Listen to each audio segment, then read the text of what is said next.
to regulatory, that'll be Celine and Judy. Yeah. Let me just, whoops, sorry, wrong button. Share my screen. Okay, you see my screen? Yes, we do. Okay, excellent. So let me give you a little update on the regulatory core. So the core is co-led by Judy Neubauer and myself. And just to remind everyone, our original aims were to provide expert regulatory support for clinical and translational research across NGIACS and to broaden education and training with regards to regulatory compliance. And so to achieve this, we have a two-pronged approach. So the first one is to develop an easy-to-use and logical navigation tool to really guide and educate users throughout the life cycle of a human subject study. And so why do we need to do this? Well, it turns out that the information, regulatory information is really often found, it's hard to find, it's often buried in too much information. And the reality is basically our investigators right now kind of need to know what they're looking for, have some prior regulatory knowledge to really find what they're looking for and to know how to interpret what they find. And so, so this tool is basically designed to really provide users exactly with what they need to know and why, and to guide them as much as possible through decision trees and the like. And so the tool is found now on the NGIACS website. It's still a work in progress, but it's definitely usable at this point. So just to give you a brief overview. So for example, you can determine whether your work, your project qualifies as human subject research with not only definition, but determination tools to determine if it's human subject research, if it requires IRB review. And you can also navigate through the whole human subject project life cycle here, which provides you really a soup to nuts topics from preparing to develop a study to study closure and data retention. And I won't go through all of these individually, but for example, if you click on how to choose the appropriate IRB protocol, it not only tells you which one is applicable for what kind of study, but if you click on these blue links, it brings you to the right template for that kind of study. So the goal here is to really facilitate things for users and minimize confusion, so that the applications are in good shape for getting to IRB review. And same for planning for IRB review. There's definition of what's exempt studies and expedited and full convene, etc. So all the blue links essentially bring you to the right links for what you need for your particular study.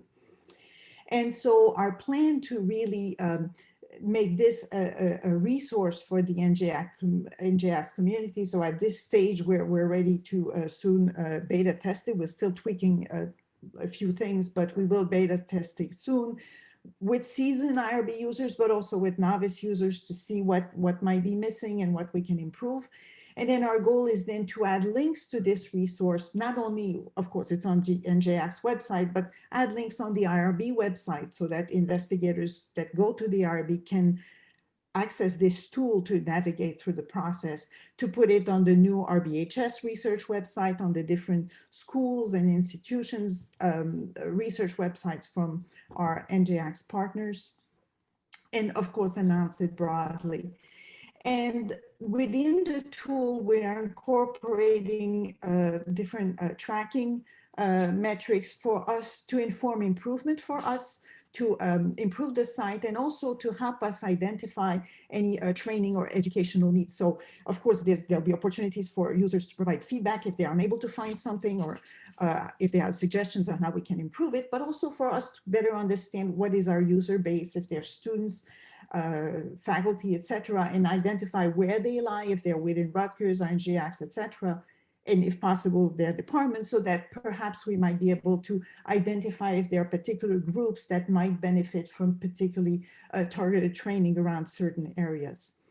And our goal is to also make this an interactive tool by including a chat with an expert dialogue box so that they could provide to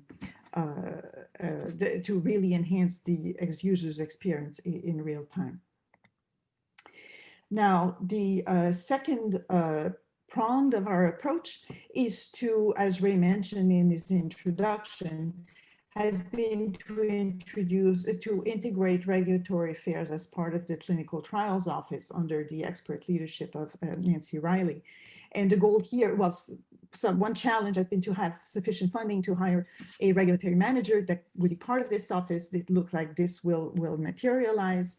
And the idea is that this regulatory manager will be able to conduct exempt reviews under the auspices of the SRB. And so the goal is not only to decrease turnaround time for approval of exempt studies, but it's also to help decrease the bottleneck at the IRB level for review of other types of studies. And so our metrics essentially center on us understanding how we're impacting the regulatory experience of our users, how we're impacting the IRB approval process, and how we're impacting compliance. So essentially tracking what happens at the level of the navigation tool in terms of access and topics that are most frequently accessed. And this might help it inform also education and training needs, as well as how we're impacting IRB approval time and how we impacting the compliance, for example, at the level of clinicaltrials.gov. And so on this initiative, these initiatives, we've been very fortunate to work with, to collaborate with really fantastic people, Nancy Riley, as well as Barbara Tafuto and Pamela Dolan from the workforce. And I should mention also that this regulatory tool, obviously the goal also, an additional goal of this is that this tool will also be useful to help educate workforce in regulatory matters. So short and sweet, we thank you all and we welcome any feedback that you may have. Well done, Celine. I want to highlight one function of regulatory is standing up a scientific review board for non-oncology studies. That's a big endeavor. We're suggesting that every clinical study will go through the scientific review board for assessment. We've gotten support of 5% effort for senior investigators looking for 20 individuals that'll serve a one-year commitment, and that money is coming from Brian Strom. And the recognition is that you're not only going to review for quality, but review to improve.